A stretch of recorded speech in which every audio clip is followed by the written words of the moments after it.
Hello friends, واقعہ پیر مہر علی شاہ اور مرزا قادیانی کا 1898 میں مرزا قادیانی نے منٹو پارک میں ایک جمع غفیر کی موجودگی میں مینار پاکستان والی جگہ پر اسٹیج لگایا اور بار بار اعلان کر رہا تھا کہ اگر وہ نبوت کے دعوے میں جھوٹا ہے تو اسے اس اسٹیج سے دربدر کر دیا جائے، لیکن جو مسلمان بھی یہ کوشش کرتا ناکام رہتا۔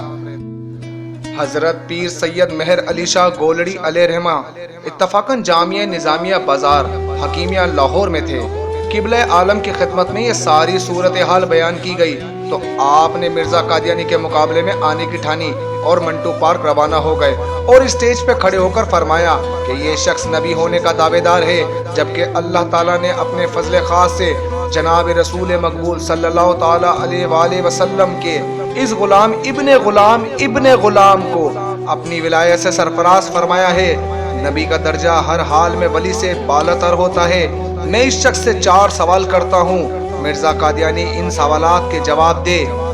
ورنہ پھر میں اس کی تردید کرنے کی غرض سے بفضل باری تعالیٰ ان سوالات کا جواب دوں گا۔ نمبر 1، مرزا قادیانی حکم دے کہ دریا راوی اپنا موجودہ رخ تبدیل کر کے فل فور اس پنڈال کے ساتھ ساتھ بہنا شروع کر دے، یا میں ایسا کر کے دکھاتا ہوں۔ نمبر 2، ایک نہایت پاکیزہ کنواری لڑکی کو پنڈال کے نزدیک چوطرفہ پردہ میں رکھ کر مرزا قادیانی دعا کرے کہ بغیر مرد کے اختلاط کے اللہ کریم اس لڑکی کو اس جگہ ایک لڑکا پیدا کر دے جو اس کی نبوت یا میری ولایت کی تصدیق کرے۔ اپنے لعاب دہن سے باہر کڑوے پانی کے کنویں کو میٹھا کر دے، یا پھر میں کر دیتا ہوں۔ چوتھا، وہ مجھے شیر بن کر کھا جائے یا میں اسے کھا جاتا ہوں۔ سرکار رحمت اللہ علیہ کی زبان مبارک سے یہ الفاظ نکل رہے تھے کہ گردن سے شیر کے بال نمودار ہونے لگے، لیکن آپ کے ساتھ کھڑے ایک بزرگ نے فوراً آپ کی گردن مبارک پر ہاتھ رکھ کر کہا، سرکار شریعت۔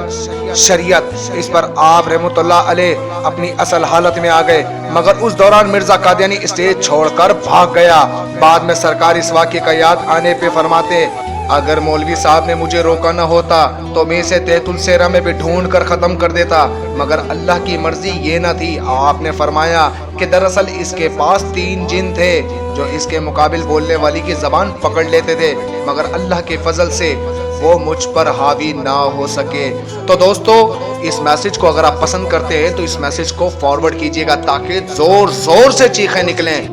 اور اس فاسق انسان کے چاہنے والوں کو پتہ چل سکے کہ تاج تارے ختم نبوت زندہ باد، زندہ باد۔